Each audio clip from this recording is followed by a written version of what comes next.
Hello student, welcome back. I am Govinda sir. आज हम लोग डिस्कस करने वाले हैं अपवर्तनांक, जिसको अंग्रेजी में बोलते हैं क्या, रिफ्रैक्टिव इंडेक्स। आज हम लोग जानेंगे रिफ्रैक्टिव इंडेक्स क्या होता है। तो देखिए, जैसे मान लीजिए ये हवा हो गया और ये क्या, एक जल है।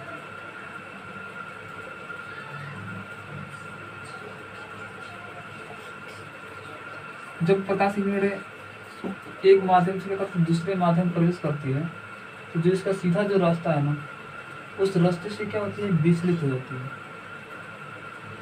इसे बोलते हैं कि अपवर्तन। लेकिन हम लोग जानेंगे अपवर्तनांक क्या होता है।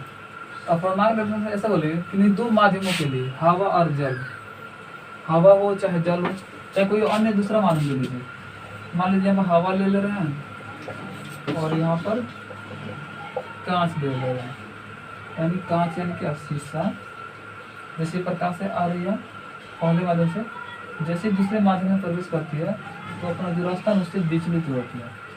तो देखिए, अपवर्तनांक के डेफिनेशन कैसे बोलेंगे, बोलेंगे कि नहीं, दो माध्यमों के लिए, तो चाहे माध्यम हवा हो चाहे जल हो, चाहे हवा हो या कांच हो, यानी दो माध्यमों के लिए जो आपतन कोण की जया होती है, आपतन कोण की जया को आई से नोट करते हैं और अपवर्तन कोण की जया को आर से नोट करते हैं। यानी आपतन कोण की जया आई और अपवर्तन कोण की जया यानी आर। तो इसका डेफिनेशन कैसे बोलेंगे कि नहीं, दो माध्यमों के लिए आपतन कोण की जया और अपवर्तन कोण की जया का अनुपात इन दो माध्यमों के लिए क्या होता है, एक नियतांक होता है, जिसे रिफ्रैक्टिव इंडेक्स बोलता है ना। तो इसका डेफिनेशन ऐसा बोलेंगे, यहाँ पर लिखेंगे कैसे, आपसे एग्जाम में पूछता है कि अपवर्तनांक क्या है, तो आप देखें दो माध्यमों के लिए, वो माध्यम हवा या जल हो, हवा और जल हो, या हवा या कांच हो। तो यहाँ लिखेंगे कि दो माध्यमों के लिए आपतन कोण की जया, यानी आपतन कोण की जया यानी क्या, साइन आई, और अपवर्तन कोण की जया यानी क्या, साइन आर का अनुपात इन दो माध्यमों के लिए क्या होता है, एक नियतांक होता है। वो नियतांक क्या, एन आता है या म्यू आता है। इसको म्यू पढ़ते हैं, इसको एन पढ़ते हैं। इसे ही क्या बोलते हैं, अपवर्तनांक बोलते हैं। आप अपवर्तनांक का डेफिनेशन कैसे बोलेंगे कि नहीं, दो माध्यमों के लिए आपतन कोण की जया यानी साइन आई और अपवर्तन कोण की जया यानी क्या, साइन आर का अनुपात इन दो माध्यमों के लिए क्या होता है, एक नियतांक होता है, कांस्टेंट होता है, जिसे अपवर्तनांक कहते हैं। अब ये याद रखें, अपवर्तनांक को हमेशा एन या म्यू से डिनोट किया जाता है ना, कि बहुत बार क्या पूछ भी सकेगा। चलिए, इस अपवर्तनांक को पढ़ने के बाद हमको हमारे बहुत सारे नोट्स निकल गए इससे ना। आपसे कोई पूछे तो ये अपवर्तनांक का ऐसे मात्रक क्या होता है, आपसे कोई पूछे अपवर्तनांक का ऐसे मात्रक क्या होता है, तो आप कैसे बोलेंगे। अब जानते हैं कि दो समान राशियों का अनुपात होता है। जब दो समान राशियों का अनुपात कट के क्या होगा, कुछ भी नहीं आएगा यूनिट। जैसे मान लीजिए कुछ भी यूनिट हो, नीचे भी कुछ भी यूनिट, तो दोनों कट जाएगा ना, तो केवल क्या बचेगा, अंक ही बचेगा। तो अपवर्तनांक का कोई ऐसा ही मात्रक नहीं होता, तो इसका नो यूनिट है ना, इसका कोई मात्रक नहीं होता है, यानी इसका मात्रक नहीं होता है। यानी आपसे कोई पूछे होता है अपवर्तनांक का मात्रक क्या होता है, तो अपवर्तनांक मात्रक नहीं होता है। क्यों नहीं होता है जी, क्योंकि दो समान राशियों का अनुपात होता है। क्योंकि हम जानते हैं अपवर्तनांक क्या होता है, दो समान राशियों का अनुपात होता है, इसलिए इसका क्या होता है, तो इसका मात्रक नहीं होता ना। ये पहला नोट्स हमको मिला ना। अब देखिए, कोई पूछे अपवर्तनांक किस पे डिपेंड करता है। देखिए, अपवर्तनांक तो ये होता है, जो अपवर्तनांक होता है ये पदार्थ के आपतन कोण के मान पर डिपेंड नहीं करता है। ये पदार्थ के आपतन कोण के मान पर डिपेंड नहीं करता है, बल्कि ये पदार्थ की प्रकृति और प्रकाश के रंग पर डिपेंड करता है। प्रकाश के जो रंग होता है उस पर डिपेंड करता है। तो हमको सेकंड नोट क्या मिला, ये सेकंड नोट मिला हमको, ये फर्स्ट नोट मिला। तो सेकंड नोट क्या मिला, जो अपवर्तनांक होता है वो पदार्थ मतलब पदार्थ के जो आपतन कोण होते हैं, जो भी पदार्थ के आपतन कोण होते हैं उस पर डिपेंड नहीं करता, आपतन कोण पर डिपेंड नहीं करता, बल्कि पदार्थ की प्रकृति और प्रकाश के रंग पर डिपेंड करता है। तो please pause the video to note it down. चलिए, नेक्स्ट टॉपिक पढ़ने वाले हैं क्या, अपवर्तनांक के प्रकार है ना, यानी अपवर्तनांक कितने प्रकार के होते हैं। देखिए, अपवर्तनांक दो प्रकार के होते हैं। पहला होता है निरपेक्ष अपवर्तनांक, जिसको अंग्रेजी में बोलते हैं क्या, एब्सोल्यूट रिफ्रैक्टिव इंडेक्स है ना। जो सेकंड होता है उसका नाम क्या है, सापेक्ष अपवर्तनांक, जिसको अंग्रेजी में बोलते हैं क्या, रिलेटिव रिफ्रैक्टिव इंडेक्स। तो कोई भी ऐसा पूछे अपवर्तनांक कितने प्रकार का होता है, तो आप बोलेंगे अपवर्तनांक 2 प्रकार का होता है। एक क्या होता है निरपेक्ष अपवर्तनांक, दूसरा क्या होता है सापेक्ष अपवर्तनांक। आपसे कोई पूछता बताइए, आपसे कोई पूछता बताइए निरपेक्ष अपवर्तनांक क्या है, तो आप इसका डेफिनेशन कैसे बोलेंगे। जैसे मान लीजिए क्या है, एक माध्यम हवा है, ये क्या है जल है,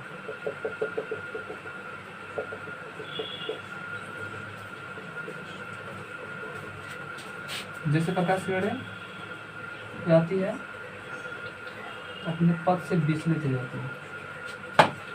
तो कोई पूछे आपसे निरपेक्ष अपवर्तनांक क्या है, तो बोलेंगे कैसे बोलेंगे सर, देखिए यानी किस हवा के सापेक्ष, जैसे हवा के सापेक्ष किसी भी प्रकाशित माध्यम का अपवर्तनांक, यानी हवा के सापेक्ष किसी भी प्रकाशित माध्यम का जो अपवर्तनांक होता है उसको ही क्या बोलते हैं निरपेक्ष अपवर्तनांक बोलते हैं।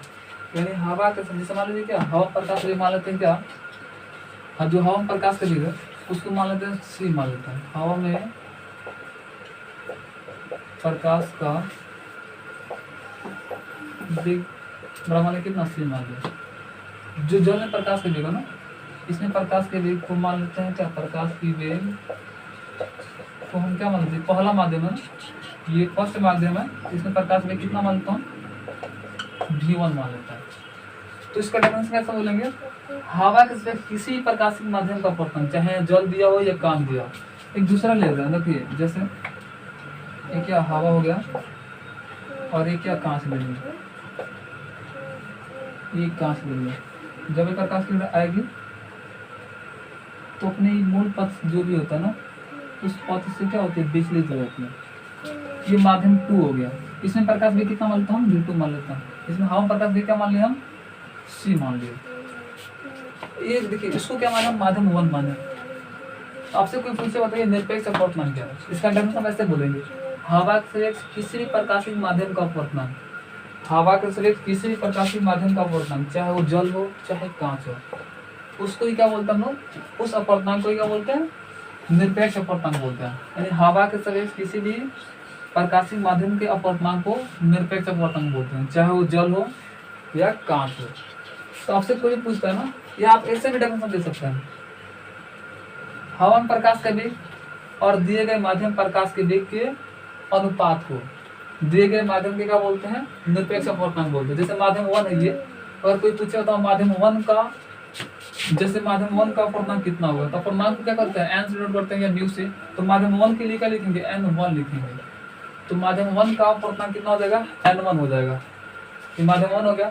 तो इसका डेफिनेशन ऐसे ही बोल सकते हैं हम, हवा में प्रकाश का वेग और दिए गए माध्यम प्रकाश के वेग के अनुपात को, तो हवा में प्रकाश वेग क्या माने हैं c माने हैं, और दिए गए माध्यम प्रकाश वेग को क्या माने हैं v1 माने हैं, इसी के अनुपात को क्या बोलता है, अनुपात में बटा होता है, यानी हवा में प्रकाश के वेग और दिए गए माध्यम में प्रकाश के वेग यानी क्या माने v1, इन दोनों के अनुपात को क्या बोलते हैं माध्यम 1 का निरपेक्ष अपवर्तनांक कहते हैं। ये माध्यम 1 का निरपेक्ष अपवर्तनांक निकला।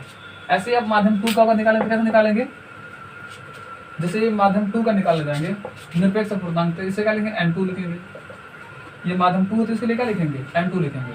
तो इसका डेफिनेशन क्या बोलता है, हवा में प्रकाश का वेग और दिए गए माध्यम प्रकाश के वेग के अनुपात को, हवा में प्रकाश वेग क्या है c है और दिए गए माध्यम प्रकाश वेग क्या है v2 है, इसी के अनुपात को क्या बोलते हैं माध्यम 2 का निरपेक्ष अपवर्तनांक बोलते हैं ना। आप ऐसे आसानी से लिख सकते हैं। तो इसका डेफिनेशन कैसे बोलेंगे, कोई पूछे निरपेक्ष अपवर्तनांक क्या है तो कैसे डेफिनेशन बोलेंगे, हवा में प्रकाश का वेग और दिए गए माध्यम प्रकाश के वेग के अनुपात को निरपेक्ष अपवर्तनांक बोलते हैं। जैसे माध्यम 1 का अपवर्तनांक निकाला, कैसे निकाला n1 इक्वल टू क्या होगा c/v1।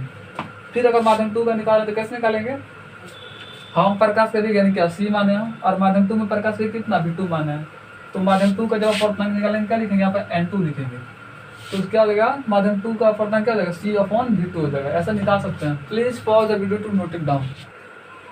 चलिए नेक्स्ट टॉपिक डिस्कस करने वाले क्या सापेक्ष अपवर्तनांक है ना, जो उसका सेकंड नंबर था ना, जैसा अपवर्तनांक 2 प्रकार के होता है उसी में का क्या, अभी इसके पहले क्या पढ़े निरपेक्ष पढ़े, अब पढ़ेंगे क्या सापेक्ष अपवर्तनांक। आपसे कोई पूछता बताइए सापेक्ष अपवर्तनांक क्या है, तो चलिए थोड़ा कुछ यहाँ पर ग्राफ ड्रॉ किया जाए ना। जैसे मान लीजिए ये क्या एक माध्यम है, ये फर्स्ट माध्यम है, ये सेकंड माध्यम है, फर्स्ट माध्यम जो प्रकाश की चाल मान लेते हैं या वेग मान लेते हैं, कितना मान लेते हैं उसको v1 मान लेते हैं। सेकंड माध्यम प्रकाश की जो चाल मान लेते हैं यानी वेग जो मान लेते हैं उसको v2 मान लेते हैं। हम जानते हैं जब प्रकाश की किरण एक माध्यम से दूसरे माध्यम में प्रवेश करती है तो जो उसकी मेन रास्ता है ना उस रास्ते से भटक जाती है यानी विचलित हो जाती है। और ये आपतन का कोण क्या हो जाएगा आई, और ये अपवर्तन का कोण क्या हो गया आई। अगर आपसे कोई पूछता हो तो ये सापेक्ष अपवर्तन क्या है, तो देखिए इसका डायरेक्शन कैसा बोलेंगे। बोलेंगे हवा के अतिरिक्त किन्हीं दो प्रकाशिक माध्यमों का युग्म हो। और हवा के अतिरिक्त किन्हीं दो प्रकाशिक माध्यमों का युग्म हो, युग्म मतलब होता है जोड़ा हो, तब उनमें से किसी एक माध्यम के सापेक्ष दूसरे माध्यम का अपवर्तनांक दिया जाए तब उसे क्या बोलते हैं, सापेक्ष अपवर्तनांक होता है। फिर एक बार समझ रखने कैसे बोलेंगे।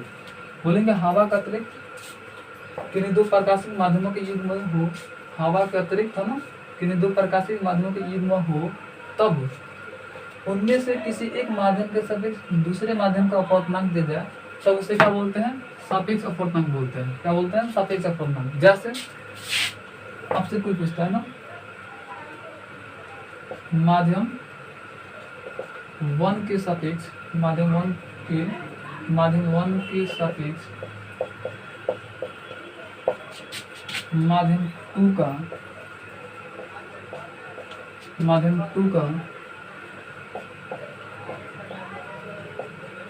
अपवर्तनांक क्या होगा। तो जानते हैं अपवर्तनांक को हमेशा किससे डिनोट करते हैं, n से डिनोट करते हैं। तो आपसे बोला है माध्यम 1 के सापेक्ष माध्यम 2 का अपवर्तनांक निकालना है, तो जिसका बोले निकालने का ना तो उसको पहले रखते हैं और जिसके सापेक्ष बोले निकालने को उसको बाद में रखते हैं। तो अब ऐसे दिमाग लग गया ना, हम जानते हैं अपवर्तनांक किससे डिनोट करते हैं, n से। तो आपको बोला है माध्यम 1 के सापेक्ष माध्यम 2 का अपवर्तनांक निकालना है, तो जिसका निकालना उसको पहले और जिसके सापेक्ष निकालना उसको बाद में। तो देखिए ये खुद ही बता रहा, पहले दे रहा है इधर 1, तो ऊपर क्या है माध्यम 1 प्रकाश की चाल और नीचे क्या रहा 2, तो माध्यम 2 में प्रकाश की चाल के अनुपात को क्या बोलेंगे, माध्यम 1 से माध्यम 2 का अपवर्तनांक बोलेंगे, है ना। तो आप जैसे माध्यम 1 में प्रकाश की चाल क्या है v1, यहाँ पर लिखेंगे क्या v1। यहाँ माध्यम 2 में प्रकाश की चाल क्या है, यहाँ पर v2 माने, यहाँ पर v2। इसे ही क्या बोलेंगे, इसे ही बोलेंगे माध्यम 1 के सापेक्ष माध्यम 2 का अपवर्तनांक बोलेंगे, है ना।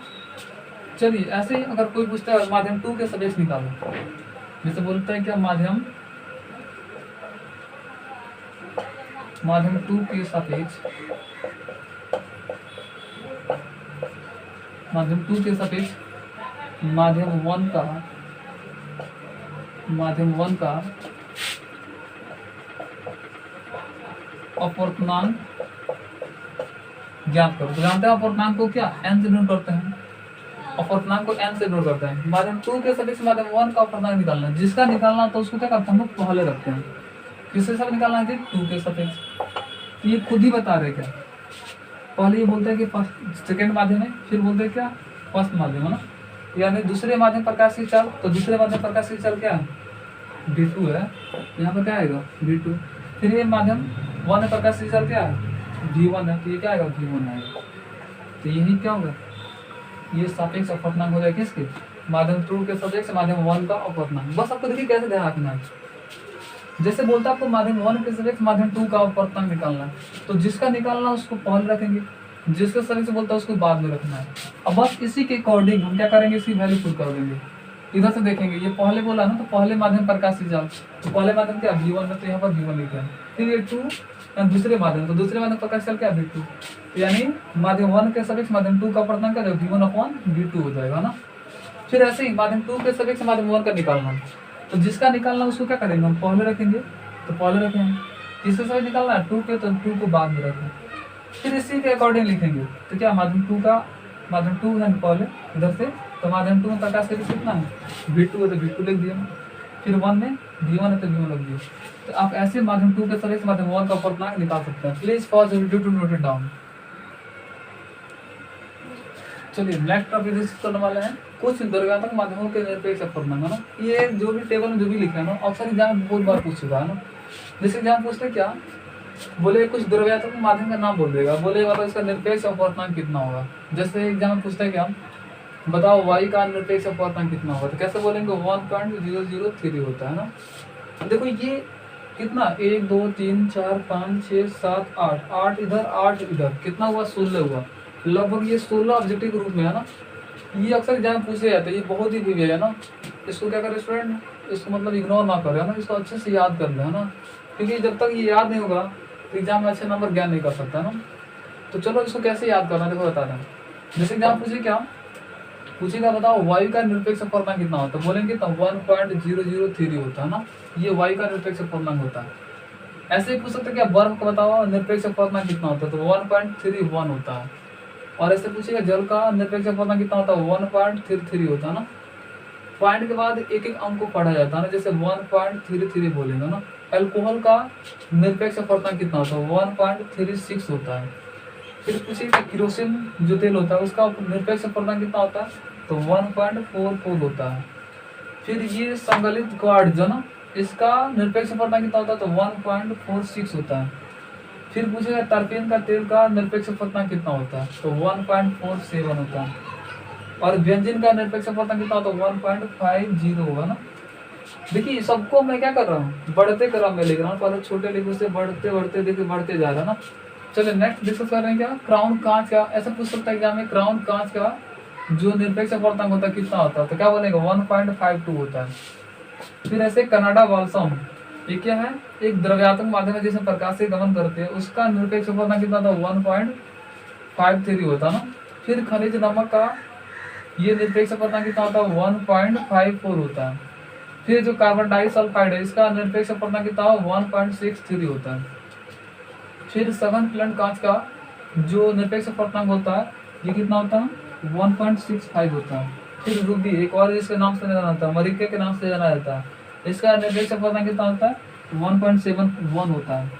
फिर नीलम ये क्या है, द्रव्यात्मक माध्यम है जिसका निरपेक्ष अपूर्णांक कितना होता है, 1.77 होता है। फिर हीरा भी क्या है, हीरा भी क्या है, एक द्रव्यात्मक माध्यम है जिससे प्रकाशों का गमन करते हैं ना, इसका जो भी देखते हैं आप हीरा बहुत चमकता है ना, तो इसका देखिए अपूर्णांक क्या सबसे ज्यादा है, तो इसमें 2.42 है ना इसका निरपेक्ष अपूर्णांक।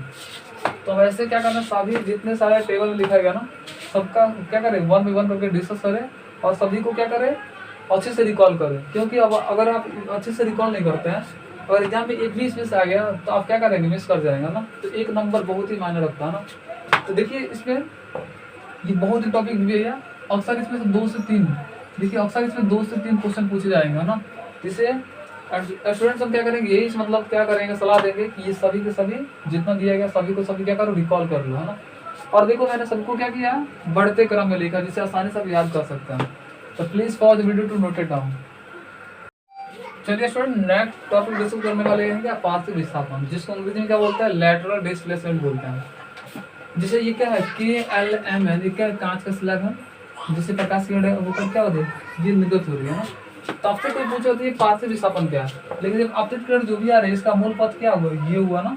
तो आपसे कोई पूछे बताओ पार्थिव विस्थापन क्या है, तो इसका डेफिनेशन बोलेंगे, कांच स्लैब से निकलने वाली है निर्गत किरण और आपतित किरण की जो मूल पथ है ना उसके बीच की लांबिक दूरी को, जो बीच की दूरी लांबिक दूरी क्या है, इसे क्या बोलते हैं, पार्थिव विस्थापन बोलते हैं। इसको हम लोग क्या बोलते हैं, पार्थिव विस्थापन बोलते हैं ना। तब से कोई पूछता था पार्थिव विस्थापन का डेफिनेशन क्या है, तो कैसे बोलेंगे, बोले कांच स्लैब से निर्गत होने वाली निकलने वाली निर्गत किरण, यानी कांच स्लैब से निर्गत होने वाली निकलने वाली निर्गत किरण और आपतित किरण की जो मूल पथ है ये उसके बीच की लांबिक दूरी क्या बोलते हैं, पार्थिव विस्थापन बोलते हैं ना। तो ऐसे इसका डेफिनेशन बोलेंगे कैसे, कांच स्लैब से निकलने वाली निर्गत किरण और आपतित किरण के मूल पथ के बीच की लांबिक जो दूरी होता है जिसे ईडी, उसे क्या बोलते हैं, पार्थिव विस्थापन बोलते हैं। जैसे यहाँ पर ईडी क्या है, ईडी एक पार्थिव विस्थापन है। ऐसे ही एग्जाम में क्वेश्चन पूछता है ना, हम तो पार्थिव विस्थापन समझे ना, इसका डेफिनेशन कैसे बोलेंगे, कांच स्लैब से निकलने वाली निर्गत किरण और आपतित किरण के मूल पथ के बीच की मतलब जो भी दूरी होता है, जो भी डिस्टेंस होता है उसे क्या बोलते हैं, उसे पार्थिव विस्थापन बोलते हैं। जैसे ईडी क्या है, पार्थिव विस्थापन है। एग्जाम ऐसे भी क्वेश्चन पूछता है पार्थिव विस्थापन किस पर निर्भर करता है, यानी ऐसे एग्जाम पूछता है पार्थिव विस्थापन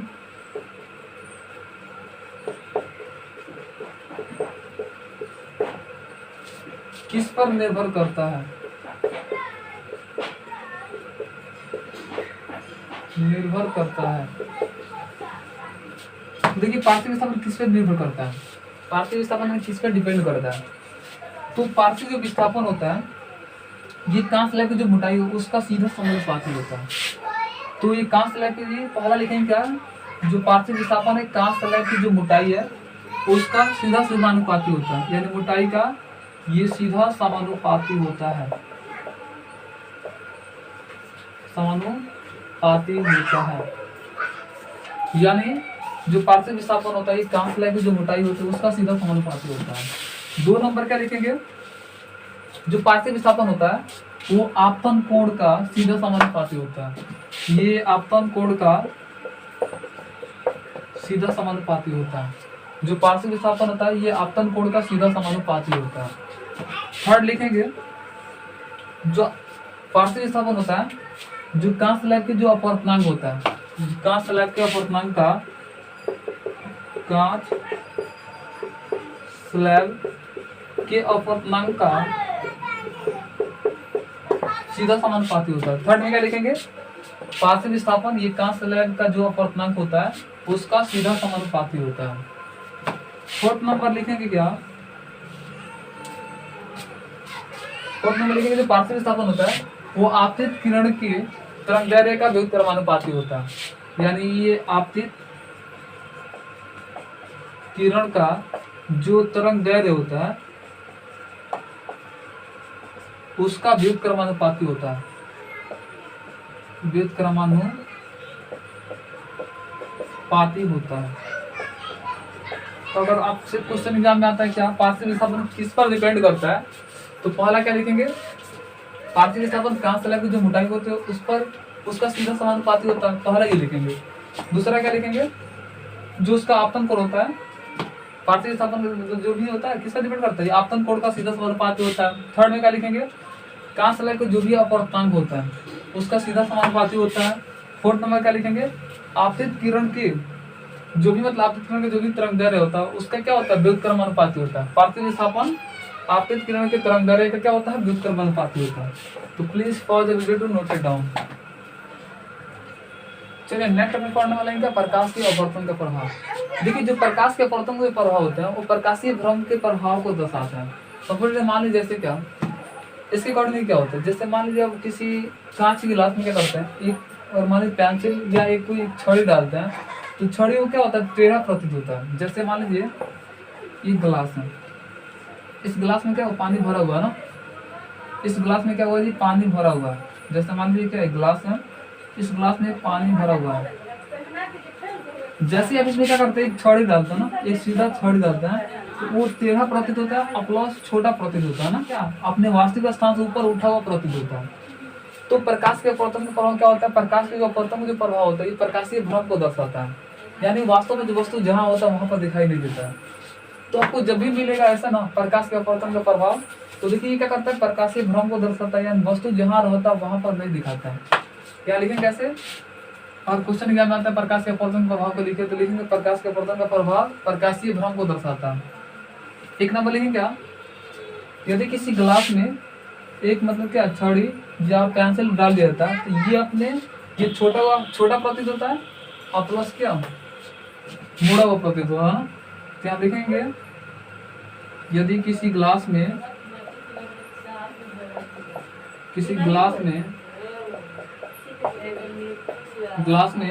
और उसमें पानी भरा हुआ उसमें एक छड़ी डाल देते हैं तो अपने देखिए क्या छड़ी मुड़ा हुआ और छोटा प्रतीत होता है ना। तो ये क्या कर रहा है, प्रकाशीय भ्रम को दिखाता है, क्योंकि वास्तव में जैसे जितना बड़ा ये छड़ी है उतना बड़ा दिखाता नहीं है और प्लस छोटा दिखाता है, और छड़ी के आप सीधा डाल लेते लेकिन क्या टेढ़ा दिखाता है। आप ऐसे आप घर पे क्या कीजिए, एक कांच का गिलास देते हैं जिसमें मतलब पानी के मतलब बाहर से देखा जा सके, उसमें क्या कीजिए छड़ी डालिए, छड़ी डालने को देखिए क्या जो छड़ी है अपने वास्तविक स्थान से क्या थोड़ा मतलब छोटा दिखाई देगा और प्लस ऊपर उठा हुआ दिखाई देगा, छोटा प्रतीत होगा और मुड़ा हुआ प्रतीत दिखाई देगा ना। या आप इसमें सिक्का डालिए और सिक्का डालने के बाद देखेंगे क्या सिक्का अपने वास्तविक स्थान से ऊपर उठा हुआ प्रतीत होगा ना। ये प्रकाशीय भ्रम को दिखा रहा है, क्योंकि वास्तव में जैसे छड़ी है वैसे दिखाई नहीं देता। सेकंड इसका लिखेंगे क्या, अब क्या करते हैं, अगर किसी कांच जैसे मान लीजिए कोई अक्षर लिखा हुआ है और जैसे मान लीजिए कांच है ना और इसको ऊपर रख कर देखते हैं ना तो ये अक्षर जो भी है ना ऊपर उठा हुआ प्रतीत होता है। अगर आप यानी किसी कोई अक्षर लिखा हुआ है और उस अक्षर के ऊपर कोई कांच रख कर देखते हैं ना, यानी कांच यानी क्या, कोई ग्लास रख कर देखते हैं, तो ये अक्षर जो होता है ऊपर उठा हुआ प्रतीत होता है। यानी क्या कर रहा है, प्रकाशीय भ्रम को दर्शा रहा है, क्योंकि वास्तव में अक्षर के ऊपर उठा हुआ नहीं है ना। यानी यहाँ पर लिखेंगे अक्षरों के ऊपर अगर कोई कांच का कोई स्लैब रख कर देखा जाए तो वो अक्षर क्या ऊपर उठा हुआ प्रतीत होता है। तो यहाँ पे ये स्टेटमेंट लिखेंगे। सेकंड नंबर क्या लिखेंगे, यदि अक्षरों के ऊपर कांच स्लैब पर रख कर देखा जाए तो अक्षर अपने वास्तविक स्थान से ऊपर उठा हुआ प्रतीत होता है। थर्ड नंबर ये लिखेंगे, देखते हैं क्या नदी या तालाब में क्या होता है, नदी या तालाब में क्या होता है, मछुआरों को मछली भेजने में बहुत ज्यादा परेशानी होती है। जैसे कभी मछली अगर क्या हो तालाब में ऐसे हो ना, तो मछुआरों को इस मछली भेजने में बहुत ज्यादा परेशानी होती है, क्योंकि आप खुद ही जानते हैं क्या हवा में प्रकाश से कुछ अलग होता है, जल में प्रकाश से कुछ अलग होता है। तो वस्तु ये जो भी मछली है पानी में अपने वास्तविक स्थान से इधर उधर थोड़ा प्रतीत होगी, जिससे मछुआरों को मछली भेजने में परेशानी होती है। तो थर्ड नंबर क्या लिखेंगे, मछुआरों को मछली भेजने में परेशानियां होती है। ये प्रकाश के अपवर्तन को प्रभाव को दिखाता है। तो जब ये क्वेश्चन एग्जाम में आए प्रकाश के अपवर्तन के प्रभाव को लिखे तो क्या लिखेंगे, प्रकाश के अपवर्तन का प्रभाव प्रकाशीय भ्रम को दिखाता है, जिसके अकॉर्डिंग क्या होता है, यदि किसी ग्लास के ऊपर में और कोई छड़ी डाल दिया जाए या पेंसिल डाल दिया जाए तो वो मुड़ा हुआ और छोटा प्रतीत होता है। सेकंड नंबर क्या लिखेंगे, यदि किसी अक्षर के ऊपर कांच का स्लैब रखकर उसको देखा जाए तो अपने वास्तविक स्थान से ऊपर प्रतीत होता है। थर्ड नंबर क्या लिखेंगे, मछुआरों को जब भी मछली भेजने में बहुत ज्यादा परेशानियां होती है। तो ये आप स्टेप लिख सकते हैं। तो please pause the video to note it down.